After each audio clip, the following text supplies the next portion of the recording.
Good morning and welcome to State Street Corporation's second quarter 2024 earnings conference call and webcast. Today's discussion is being broadcast live on State Street's website at investors.statestreet.com. This conference call is also being recorded for replay. State Street's conference call is copyrighted and all rights are reserved. This call may not be recorded or rebroadcast or distribution in whole or in part without the express written authorization from State Street Corporation. The only authorized broadcast of this call will be housed on the State Street website. Now, I would like to introduce Liz Lynn, Global Head of Investor Relations at State Street. Good morning, and thank you all for joining us. On our call today, our CEO, Ron O'Hanley, will speak first. Then Eric Aboaf, our CFO, will take you through our second quarter 2024 earnings presentation, which is available for download on the Investor Relations section of our website, investors.statestreet.com. Afterward, we'll be happy to take questions. Before we get started, I'd like to remind you that today's presentation will include results presented on a basis that excludes or adjusts one or more items from GAAP. Reconciliations of these non-GAAP measures to the most directly comparable GAAP or regulatory measure are available in the appendix to our presentation. In addition, today's call will contain forward-looking statements. Actual results may differ materially from those statements due to a variety of important factors, such as those factors in our discussion today and in our SEC filings, including the Risk Factor section of our Form 10-K. Our forward-looking statements speak only as of today, and we disclaim any obligation to update them, even if our views change. Now let me turn it over to Ron. Thank you, Liz, and good morning, everyone. Before we begin today's discussion, I want to acknowledge the assassination attempt on former President Trump. It was a horrible act of violence that has no place in our democracy and must be condemned. We are relieved the former president was not seriously harmed, and we are saddened by the tragic loss of innocent life and injury that resulted from this senseless action. Each victim was a participant in our democratic process, which makes this act an affront to all. We extend our thoughts and condolences to all those impacted. At this time, we hope for unity and respect in our country. Disagreement can and must sit along civility and a commitment to an even better America. Now, turning to the second quarter, earlier today we released our financial results, which represented sustained momentum as we delivered good year-over-year fee and total revenue growth in both 2Q and for the first half of the year, along with continued expense discipline. This resulted in modest positive total operating leverage, pre-tax margin of almost 29%, and a return on equity of nearly 12% in the quarter. We also continued to take important steps in the transformation and simplification of our operating model as we successfully consolidated our second operations joint venture in India in the quarter. These actions will enable State Street to continue to improve client experience and will unlock further productivity savings in the years ahead. In May, the transition to T+1 settlement was a significant event for global investors. Importantly, it presented State Street with an opportunity to demonstrate our position as an essential partner to our clients. Our role in successfully assisting clients through this transition reinforced our value to clients and underscored the depth of our operational capabilities. The financial market context in 2Q was mixed. While daily average global equity market levels continued to move higher and equity markets again reached new all-time highs in the second quarter, gains continued to be narrowly concentrated in a few names. Meanwhile, fixed income markets struggled in 2Q as geopolitical risk continued, economic data generally remained robust, and investors priced in more gradual cycle of rate cuts, even as the ECB delivered its first rate cut since the pandemic. Through this market backdrop, we remained focused and successfully executed against our key strategic priorities. Turning to slide 2 of our investor presentation, I will review our 2Q highlights before Eric takes you through the quarter in more detail. Beginning with our financial performance, second quarter EPS was $2.15 as compared to $2.17 in the year-ago period. The durable nature of our business was evident in the quarter as year-over-year strength in management fees, FX trading, and NII more than offset a previously disclosed client transition that negatively impacted servicing fee revenues, helping to drive revenue growth of 3%. We also remain focused on tightly managing our cost base.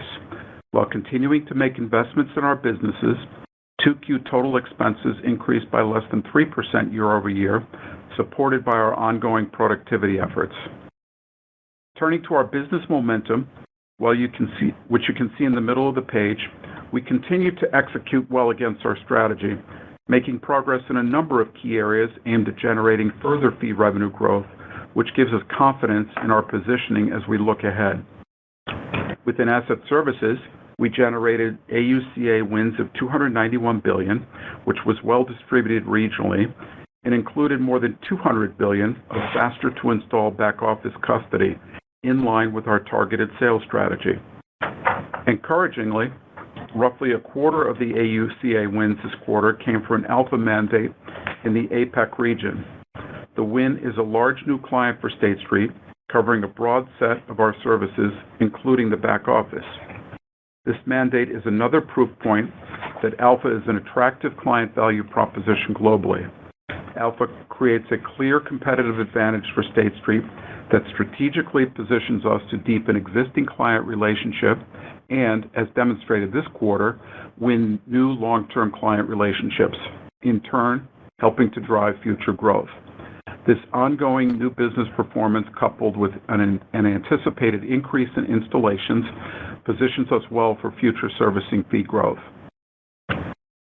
Servicing fee revenue wins amounted to $72 million, up from $67 million in the first quarter.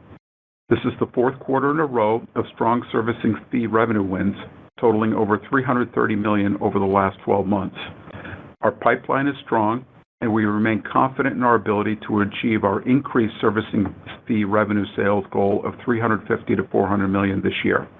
At Global Advisors, buoyed by higher average equity markets, 2Q management fees were $511 million, an increase of 11% year-over-year, with AUM reaching a record $4.4 trillion at quarter end.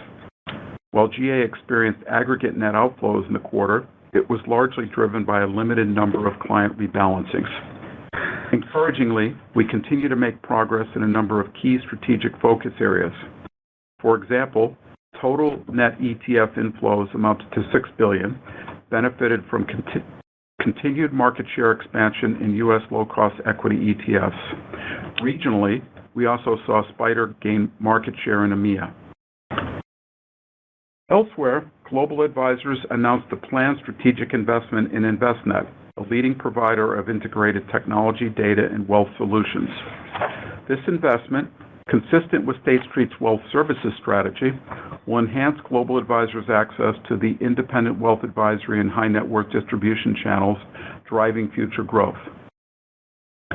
NII performance was strong, driven by a number of targeted management actions over the last year to support NII growth. These include increased engagement with our clients to offer them financing and cash solutions, resulting in higher deposit, loan, and sponsored repo balances, while we also carefully expanded our investment portfolio in 2Q.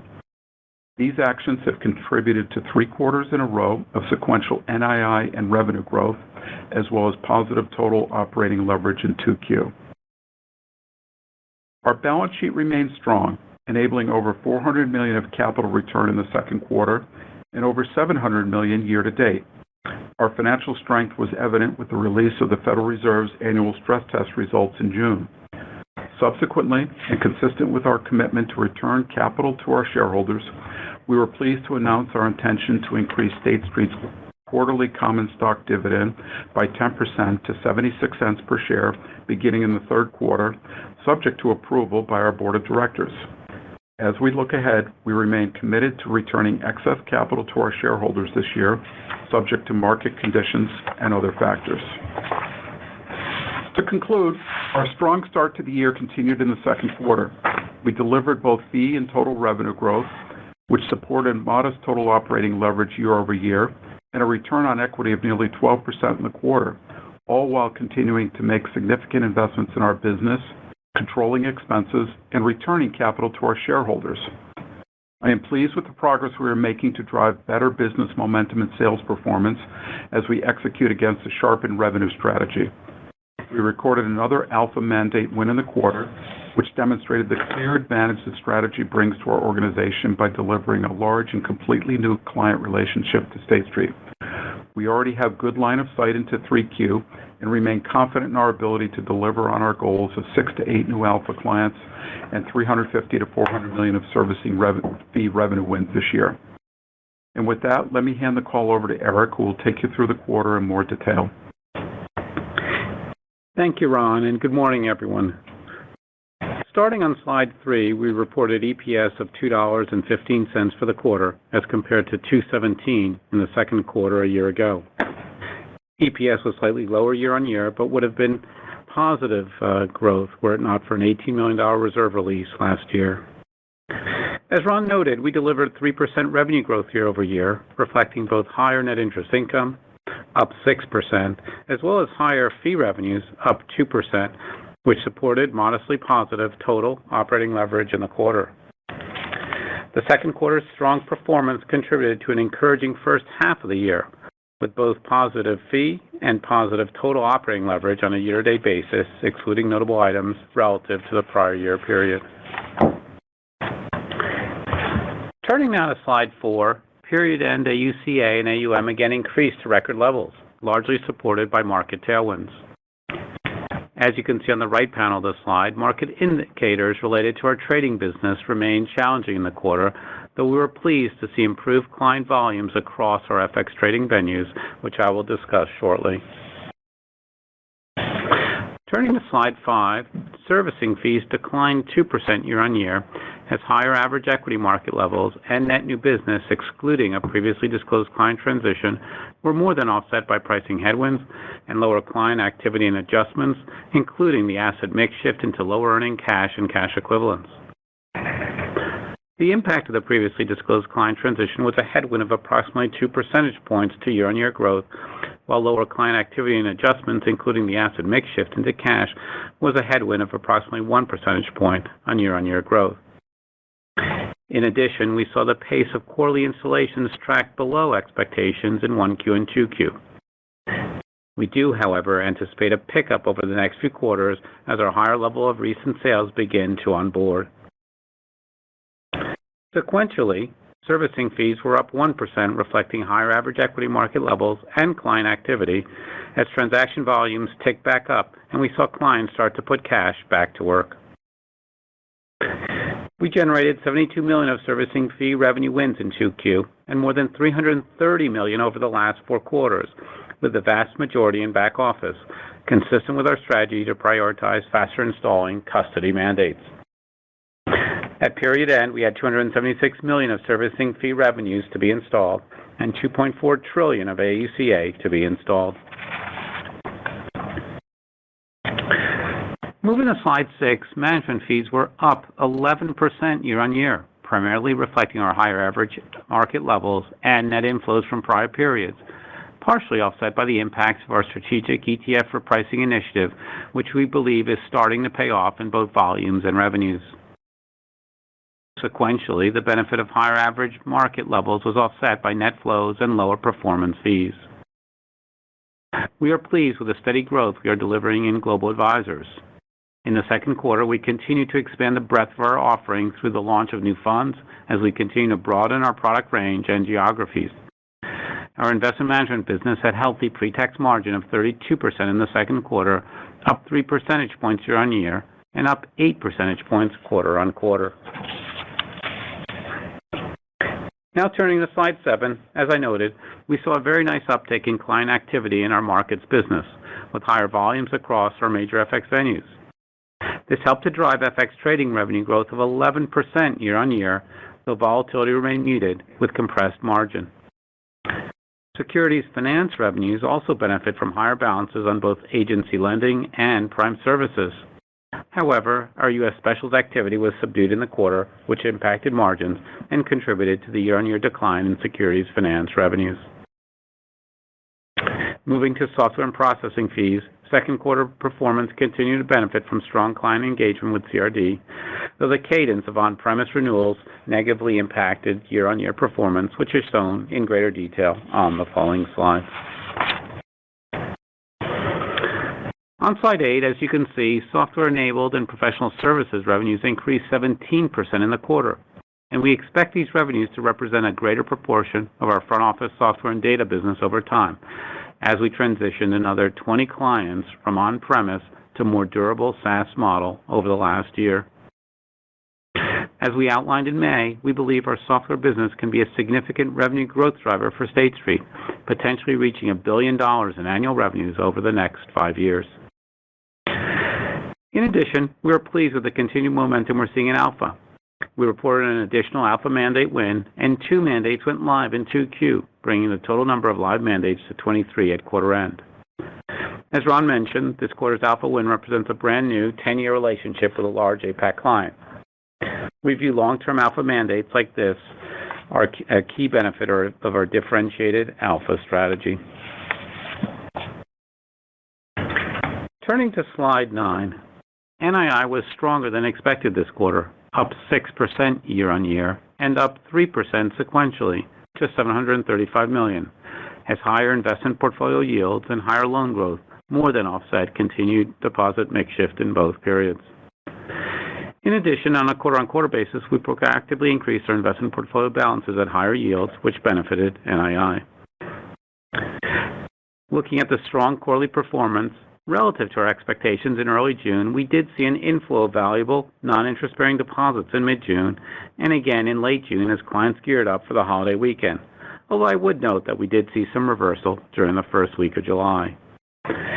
Similarly, NII also benefited from higher interest-bearing balances due to our client engagement efforts, as well as better spreads and volumes within our sponsored repo business as more clients joined the program.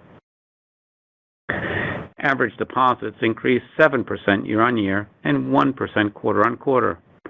We would expect to continue to operate at this higher level of deposit balances as we look to the back half of the year. Turning to slide 10, year-on-year expense growth was contained to less than 3%. In the second quarter, we continued to invest in the business while also delivering productivity benefits in 2 key areas. The first is associated with our decision to consolidate 2 operations joint ventures in India late last year and this quarter.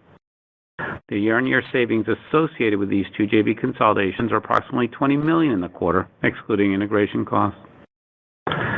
Second, we benefited from our ongoing organizational process improvements and initiatives, including streamlining and delayering staff functions to increase our management span of control, which enabled us to lower our headcount on a pro forma basis, including the JVs, by 5 percentage points year-on-year, as detailed on the bottom left of the slide. Together, these actions helped to drive down compensation and benefit costs by 2% year-on-year in the second quarter and facilitate our ability to reinvest in our franchise. The combination of the JV consolidations, along with our ongoing initiatives, serves as a catalyst and, importantly, gives us confidence as we continue to deliver on our strategy to simplify our global operating model, with meaningful benefits expected to build over time, including more productivity saves, as well as an ability to better serve our clients and invest for the future. Moving to slide 11, as you can see, our capital levels remain strong and comfortably above the regulatory minimums. As of quarter end, our standardized CET1 ratio of 11.2% was slightly higher from the prior quarter, as capital generated from earnings was partially offset by continued dividends and share repurchases, as well as higher RWAs as we supported our clients, which in turn drove higher fees and NII. We returned over $300 million in the first quarter to shareholders, followed by $400 million through common share repurchases and dividends in the second quarter, as we have tried to strike the right balance between our capital return goals and the support of our clients. Looking ahead to the back half of the year, we have announced a planned 10% per share quarterly common dividend increase on the heels of a strong performance under this year's CCAR, starting in 3Q and subject to board approval. In addition, our intention is to accelerate the pace of quarterly buybacks relative to the first half of the year. However, given the more modest level of repurchase activity so far this year, the full-year payout ratio for 2024 will likely be closer to the 80 to 90% range, in line with our medium-term targets. In summary, we are pleased with our second quarter and first half results, which demonstrate our ability to execute against our strategy to drive sustained business momentum while delivering positive total operating leverage, excluding notable items.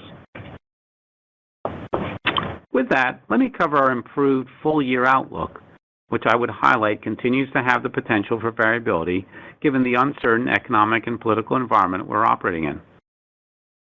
In terms of our current macro assumptions, as we stand here today, we are assuming global equity markets are flat to second quarter end for the remainder of the year. Our rate outlook broadly aligns with the current forward curve as of quarter end, while we expect both FX market volatility and specials to remain muted. Given our strong start to the year and higher average market levels, we now expect that total fee revenue will likely be in the range of up 4 to 5% on a full-year basis, somewhat better than our prior expectations for roughly 4% year-on-year growth. Turning to NII, given our 2Q performance, along with the continued benefit of management actions we have taken to support NII growth this year, we now expect full-year NII will be up slightly year-over-year, which is also better than our previous guide of down roughly 5% on a full-year basis. Finally, given these improved top-line expectations, full-year expenses are likely to be somewhat higher than our prior outlook of up 2.5% this year. We now expect expenses, excluding notable items, to be up about 3% this year, given the expected revenue-related costs. Importantly, given this improved outlook, we now expect to deliver both positive fee operating leverage and positive total operating leverage for the full year, excluding notable items. And with that, let me hand the call back to Ron. Thank you, Eric. Operator, we can open it up to questions. Thank you. Ladies and gentlemen, we will now begin the question and answer session. Should you have a question, please press star followed by 1 on your touch-tone phone. You will hear a prompt that your hand has been raised. Should you wish to decline from the polling process, please press the star followed by the 2. If you are using a speakerphone, please lift the handset before pressing any keys.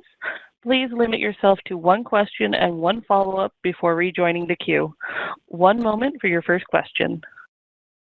Your first question comes from Glenn Schorr with Evercore ISI. Your line is open.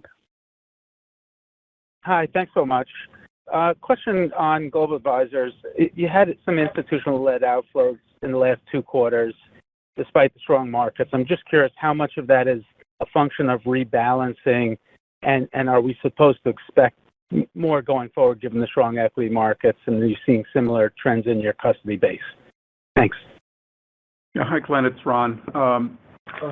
You have it correct there. The most of it, the vast majority of it, is around client rebalancing.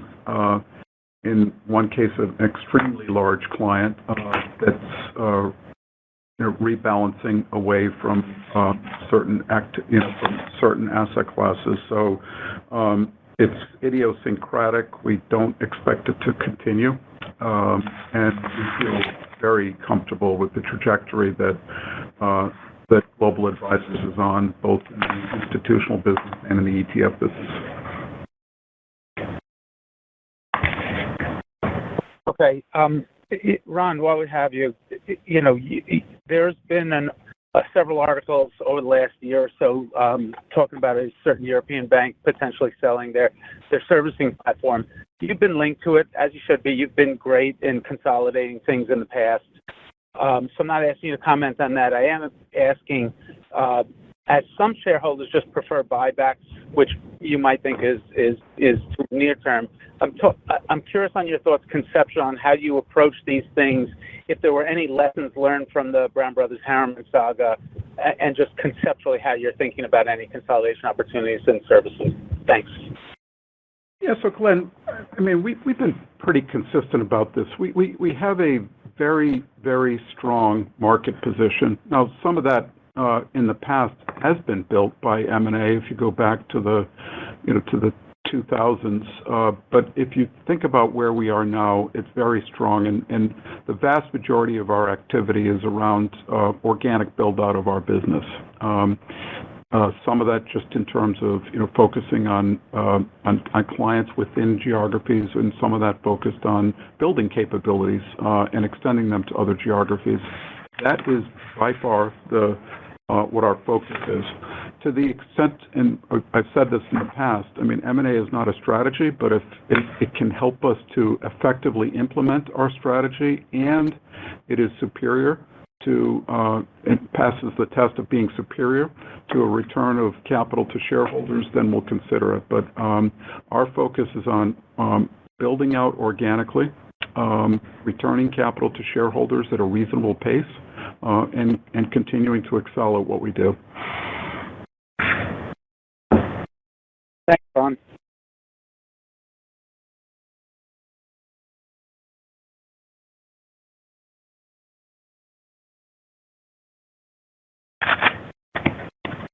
Operator, can we move to the next question?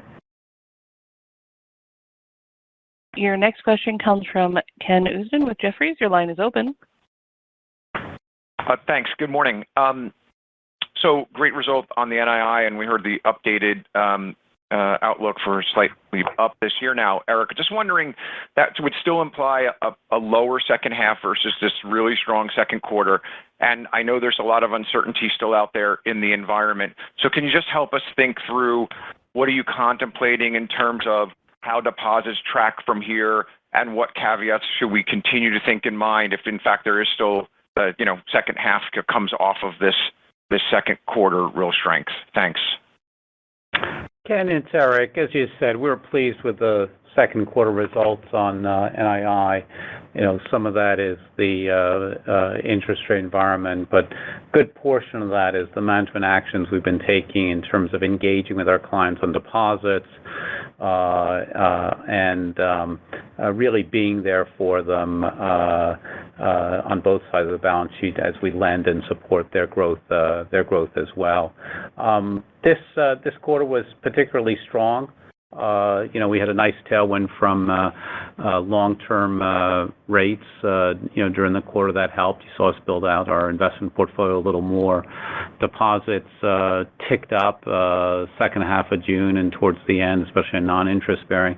But what I find pleasing is that deposits are coming in stronger across what I'll call the pricing stack, the transactional deposits, the exception price deposits, and the initiative. So across the spectrum, and that's really a testament to the engagement that we've had with our clients to be there. I think as we look forward into the third quarter and fourth quarter, we still see some of the headwinds and tailwinds that we've talked about. Short-term rates seem like they'll start to trend down. That'll be a little bit of a headwind. Deposits, we're still seeing some of that rotation from non-interest bearing to interest bearing. Now that is slowing. That rotated out about $2 billion this past quarter, and that's been less than the prior quarters. But that still continues, and still a little bit of pricing and mix shift that we're seeing in the interest-bearing deposit base. So that we see as just playing out through the end of the year, but at a more modest pace. The offsets to that are mix of long-term rates, the lending that we continue to do. Lending's up double digits, and that's been purposeful to support our clients and to support NII. And then, tactically adjusting the investment portfolio.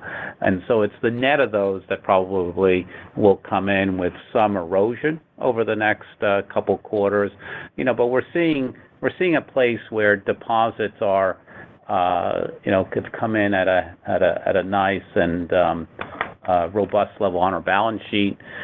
Lending continues, and so we're getting to a point where we're going to start to see, I think, an inflection of NII and a bottoming, which is nice, and we can see that over the next few quarters. Hard to tell exactly when, but with the headwinds and tailwinds I'll say equalizing over time, it gives us a good basis to look forward. Okay, got it. And then Ron, one question. You mentioned that you think that the kind of core fees growth should get better from here, and just wanted to ask you to deepen on that a little bit. I mean, I know that you mentioned the onboardings and such, but we still have that deconversion working against, and you mentioned the episodic stuff in the ETF stuff, but I think that's really people are looking for on the increment. So is that what drives that incrementally better fee guide for the second half? Is that we're finally going to see that servicing and management fee line start to show a better rate of change? Yeah, so I think you largely have it, but let me go a little bit deeper, Ken, because if you think about, let's talk about core servicing fees, what really drives it? First is retention, second is the amount and rate of onboarding, and then third is new business and sales, and then rinse and repeat. And our retention levels, which we've talked about them before, they're high, and we're continuing to track well against them, even coming a little bit higher than what we had planned. Second, onboardings, as Eric noted, they've been slower than expected this year. But we see lots of visibility going forward to that increasing. We've got a big book there to onboard, and that will start to onboard should start to onboard at an accelerating rate. And then third is sales, and there's two things going on there. One, the amounts. We upped it in 23. We upped it again in 24.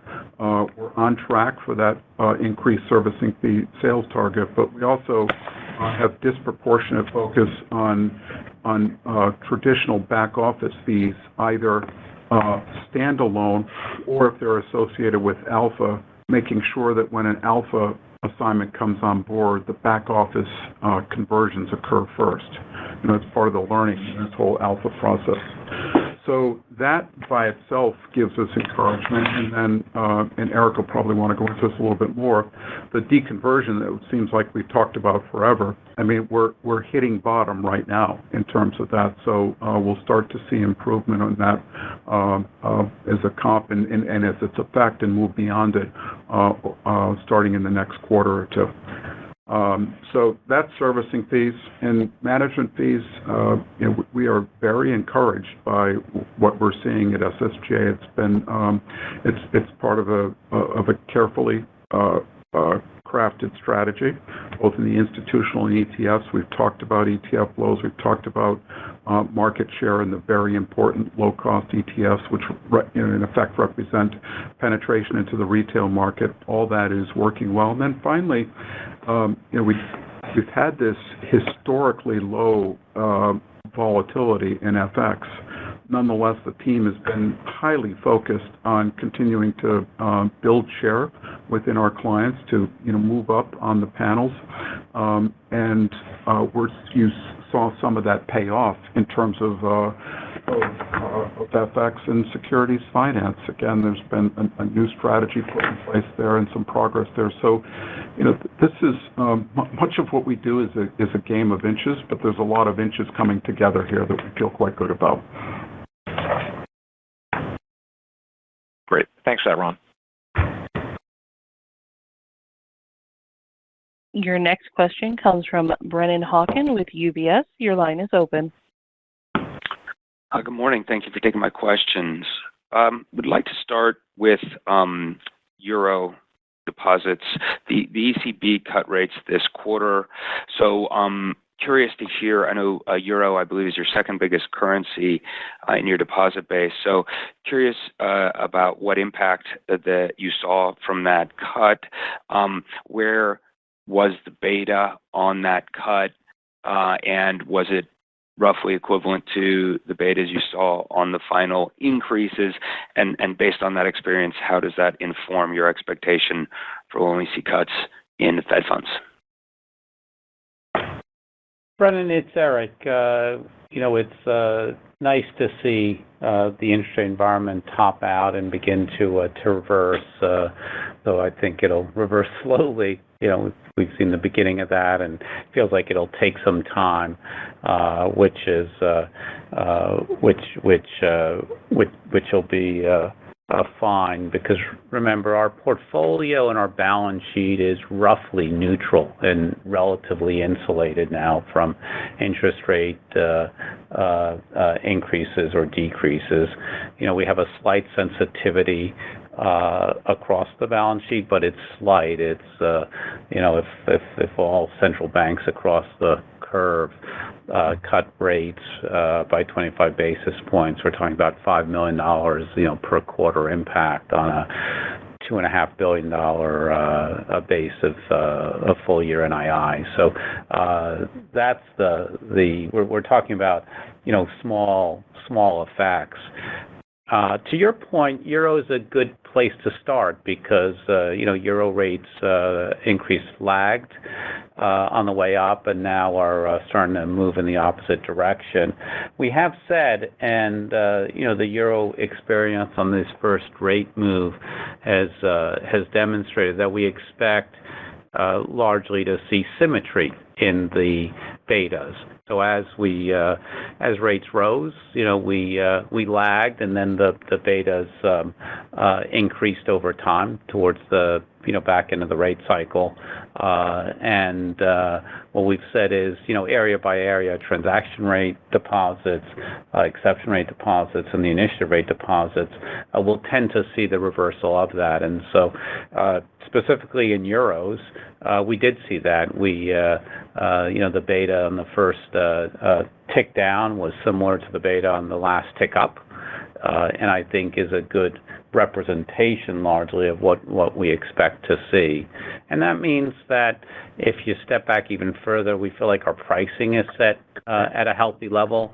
We have a range of pricing and pools of deposits, and in a way have built real engagement with our clients so that they understood the model as rates floated up, and similarly they understand the model as rates floated down and the balance of trade, and it comes together nicely. Got it. Thanks for that. I appreciate it. On thinking about another factor that has been a bit more robust recently, repo has been pretty strong in recent quarters. Do you think, based on what's been happening in the marketplace, that strength is sustainable?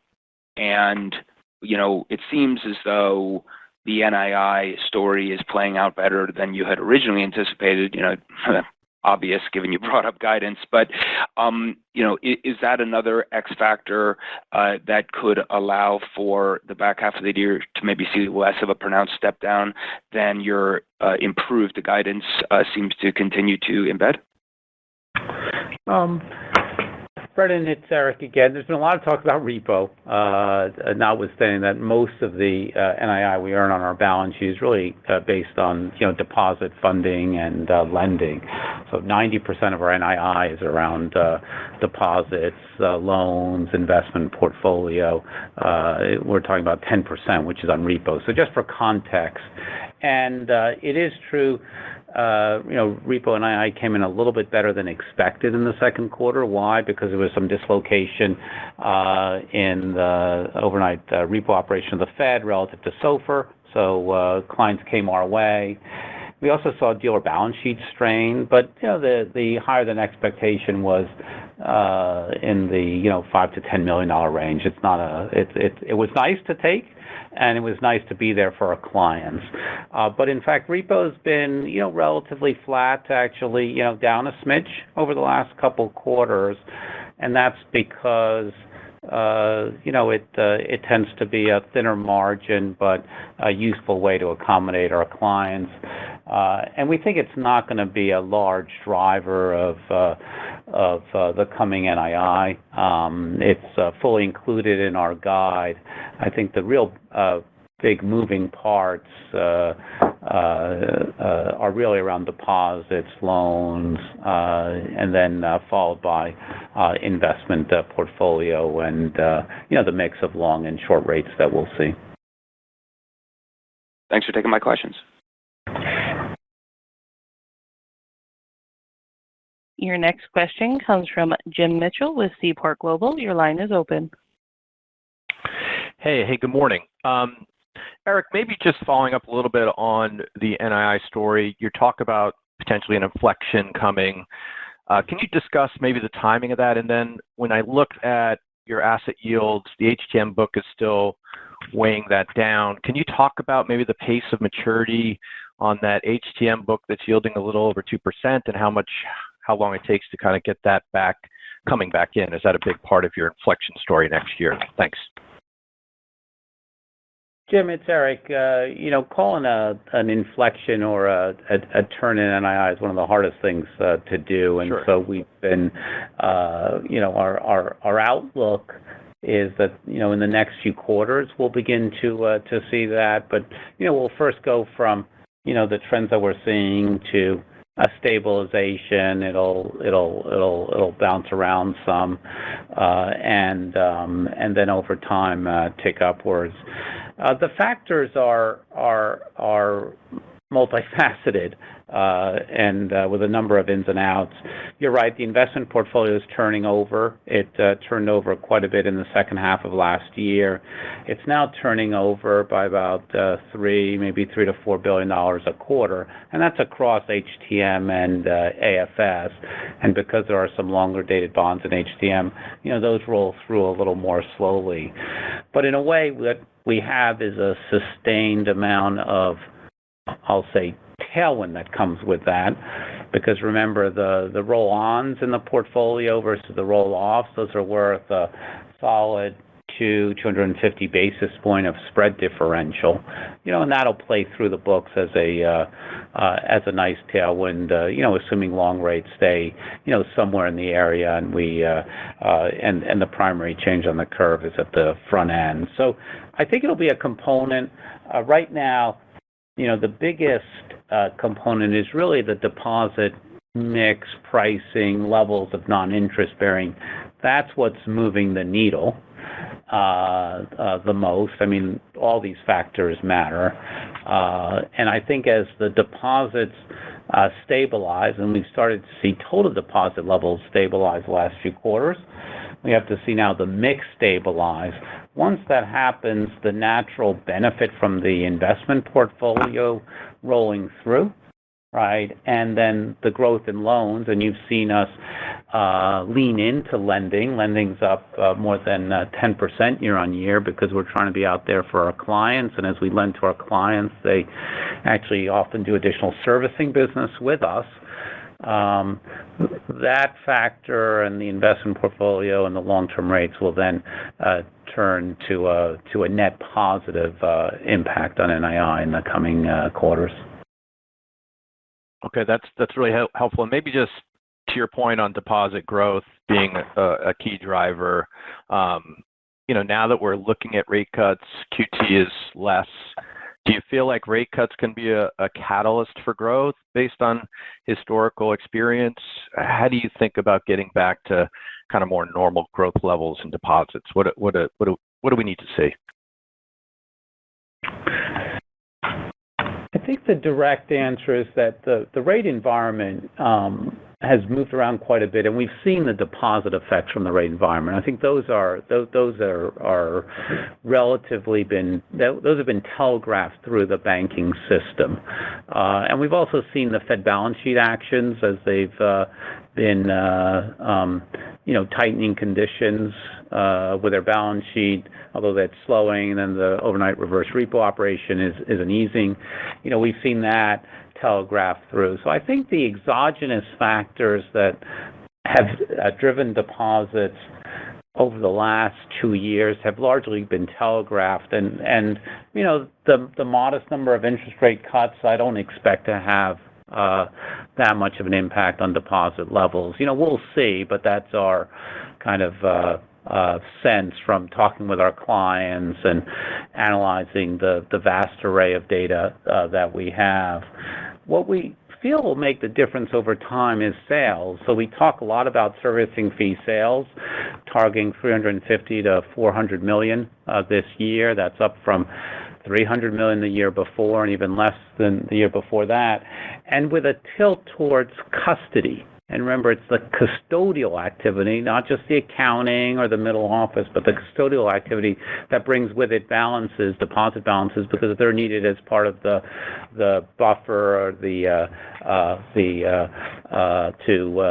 handle the transactional activities that we process for clients. And so, as we look forward, as sales continue to accelerate and then we onboard those sales, because both have to happen, that's what we expect will bring on additional deposits and in a way are part of our organic growth model, which will bring fee growth, but also bring deposit growth and thus NII into the system at a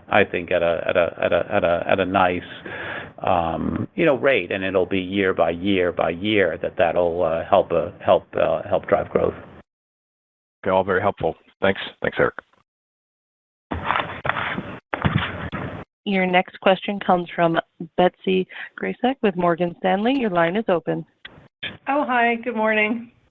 Hi, Betsy. I did just want to key off of the last comment around the sales, and to your point, 350 to 400 is the goal for this year.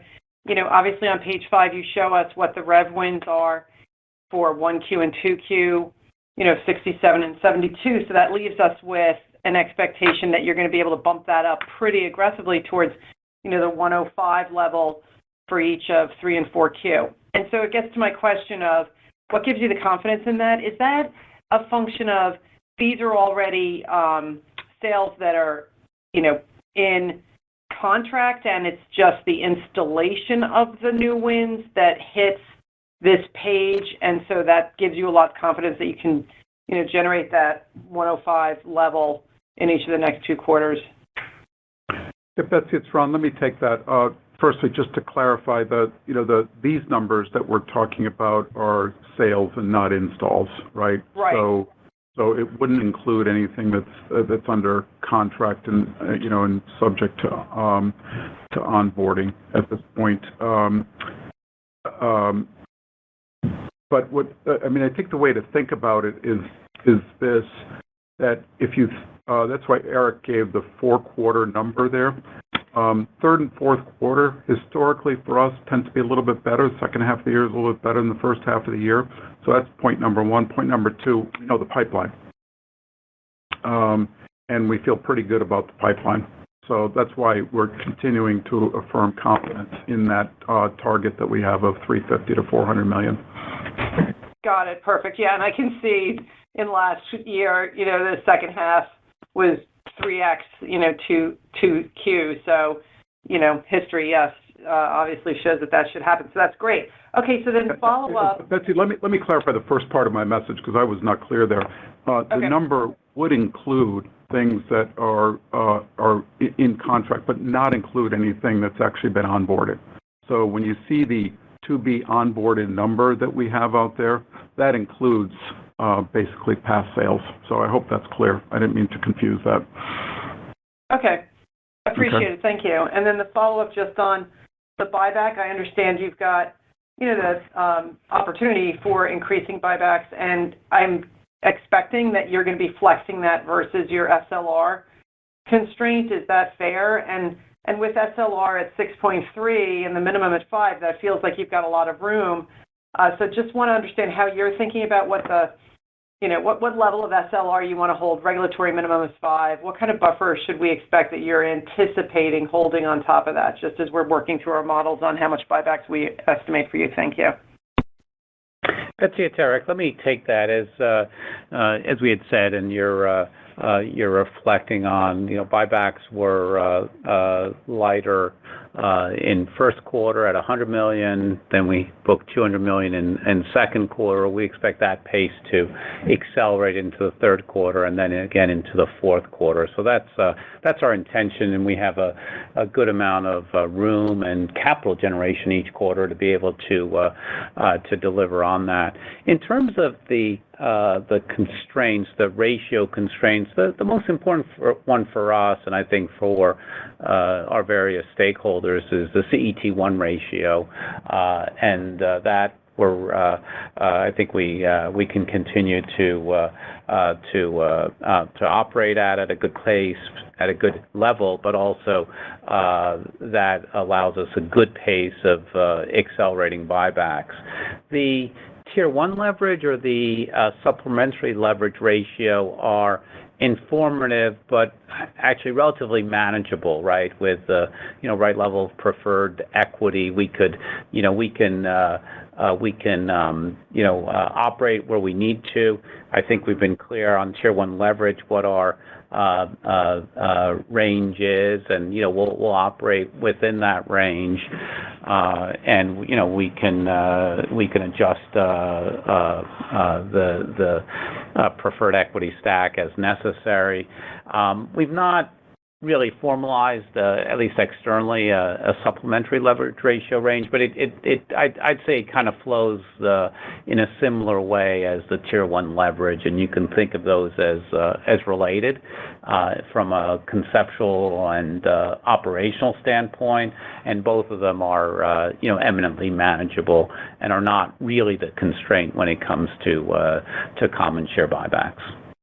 Right. Okay, that's great. And then when we're thinking about the pace in accelerating from here, is that total dollars, or is that the pace of up 100 Q on Q? How should we think about which pace you're talking about?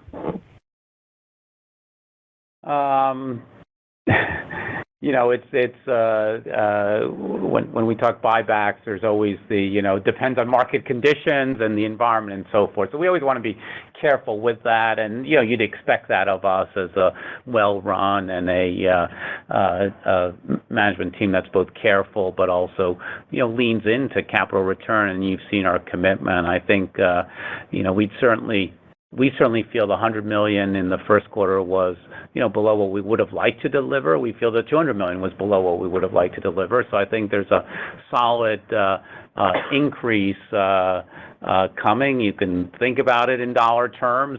2 points begin to create a line, but that could be a curve as well. And I think you've got enough to go on. I think you've got. Thank you so much. I really appreciate enough to go on.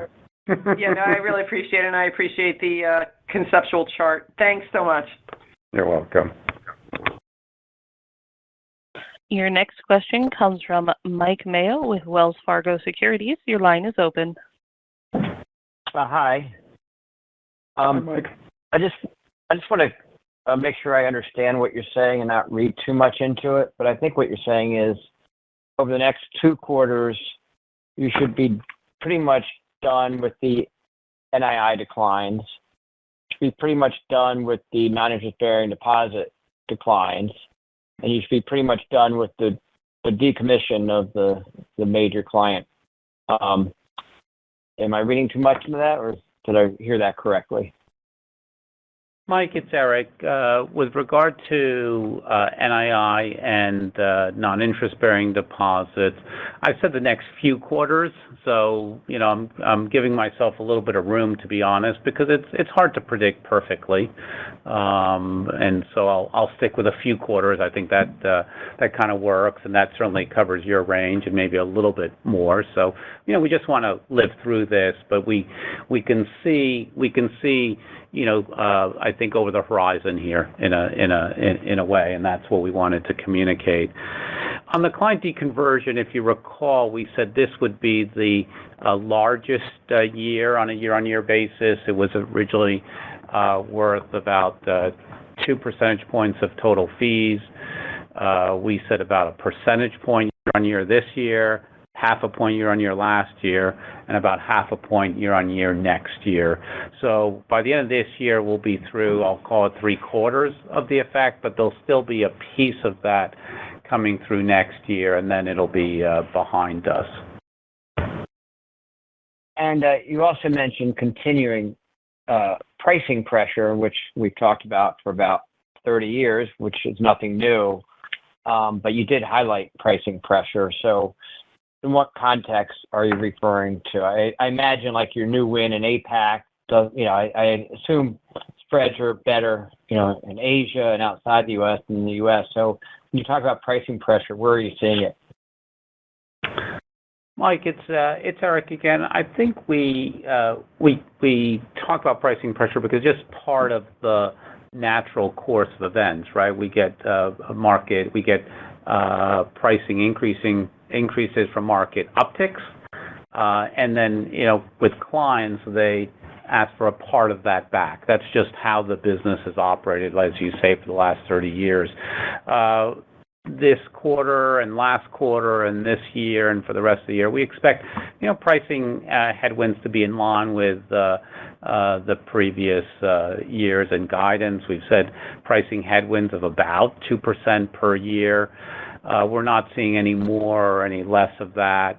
It tends to be a little more geared towards the asset manager segment because those are that is the group of clients that has mutual funds and some mutual fund versus ETF shifting.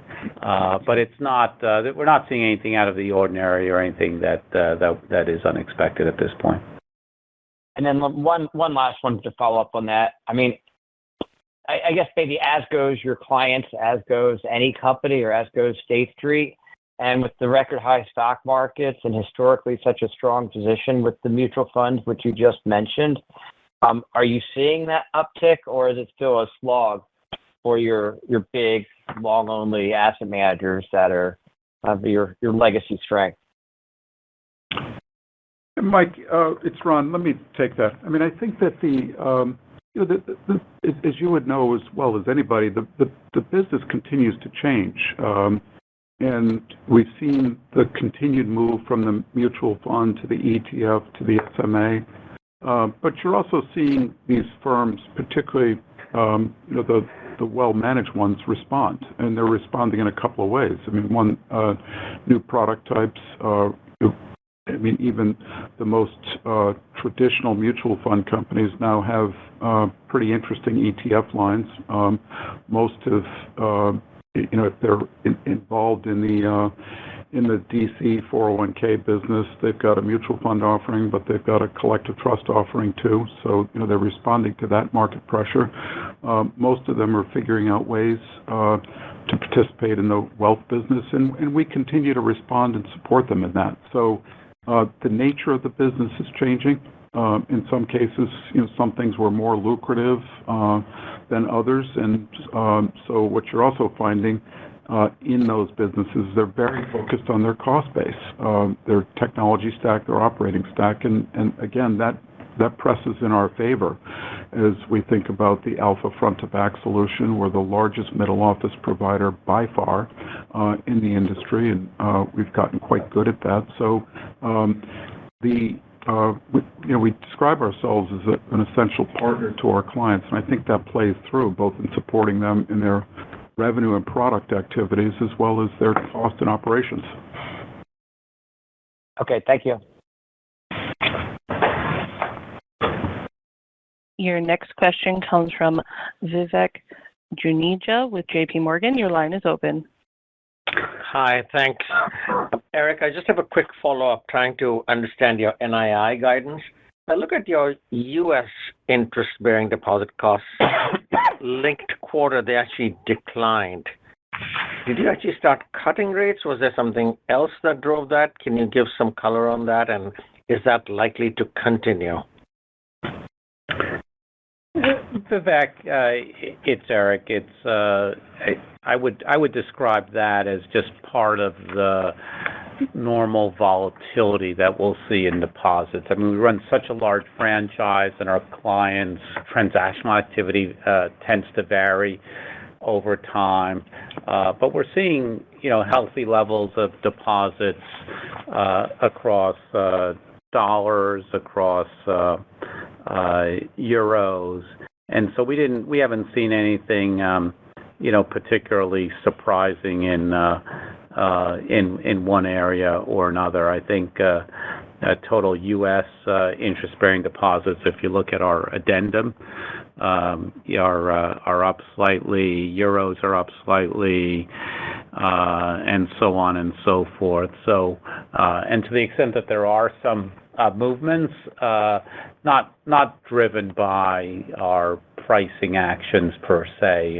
In truth, clients need a certain amount of transactional deposits to fund their custody accounts, and the pricing tends to be something that we have negotiated and is well understood now, given where we are in the cycle, and isn't the determinant of the of movements at this point.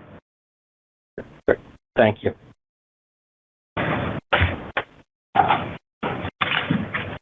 Your next question comes from Gerard Cassidy with RBC. Your line is open. Good morning, guys.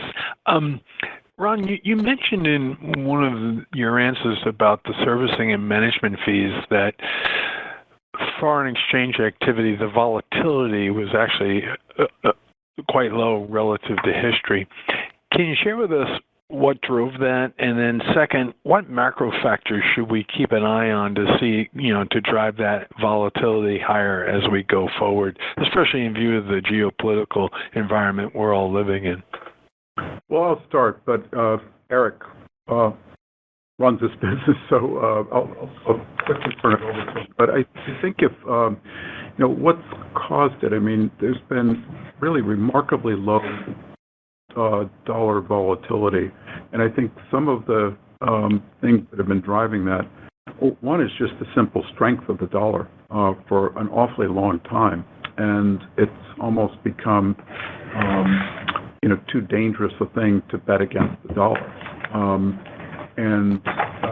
So even in times where you would expect to see some volatility, we simply haven't we haven't seen that. So I think that's been the primary driver of that you've got this inordinate strength of the dollar. But Eric, why don't I turn it over to you? Gerard, I think to add to that, maybe in two ways. The dollar has been strong and continues to be the dominant currency globally for whether it's petrol, whether it's for core commodities, and the currency of choice. And what we've seen ebbs and flows in potential substitution, euros, yuan, et cetera. None of that has really come to pass, and so you have a bit of a stabilizing factor. I think the other thing that we've seen recently is because of the clients have been overweight in cash and underweight in equities and bonds, and have started to put more of that cash to work. They're doing that both in the U.S. and abroad and internationally, and as a result, we're not seeing a lot of speculation in currency markets. We're seeing more, I'll describe it as natural and transitional flows. And so we've not seen disruptions on one hand, knock on wood, and on the other hand, we have seen consistent holding of dollars and consistent buying of other currencies. And so, that's created, it feels like a set of, muted volatility levels that, are fine for clients. And our point of view is we need to serve clients during those times. And, the more we can offer them ways to trade through us, through our multiple venues, some of them are platforms, some of them are single dealer, some of them are multi-dealer, and then some of them are algos. We'll continue to do that, and we'll support them, and that'll because of the higher volumes we're seeing, notwithstanding the lower volatilities, has been fruitful and helped drive revenue growth for us on that in that area. Very good. Thank you for that color. And circling back, you both touched on onboarding was slower than expected the first half of the year, but you expect it to pick up as we go forward. What caused the slower than expected onboarding in the earlier part of this year? Eric, it's Ron. Excuse me. Gerard, it's Ron. I'll take that.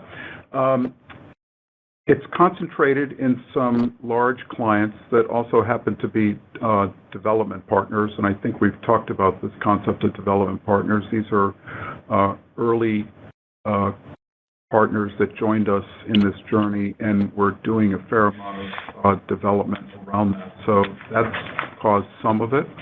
And then some of it has been idiosyncratic to those same institutions in terms of things going on in their own operation that have delayed some of the onboarding. So that's been a big part of it. The second thing that's been driving it has been really around private markets. While we've continued to bring on new clients, and we're really pleased with our offering and the clients that we've brought on, the whole slowdown in private markets is actually affecting us because we start to get paid right when the fund starts to draw capital and invest. And if you've been following this, many of the new funds that have been raised, including some of the very, very largest ones, actually haven't drawn capital. So we've got them, quote, set up and ready to go, but we're not actually deriving meaningful revenues from that yet. So that would be the other major factor that's going on here. Great, thank you.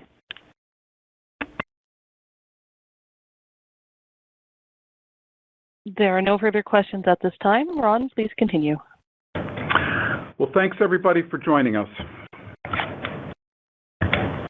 This concludes today's call. Thank you for your participation. You may now disconnect.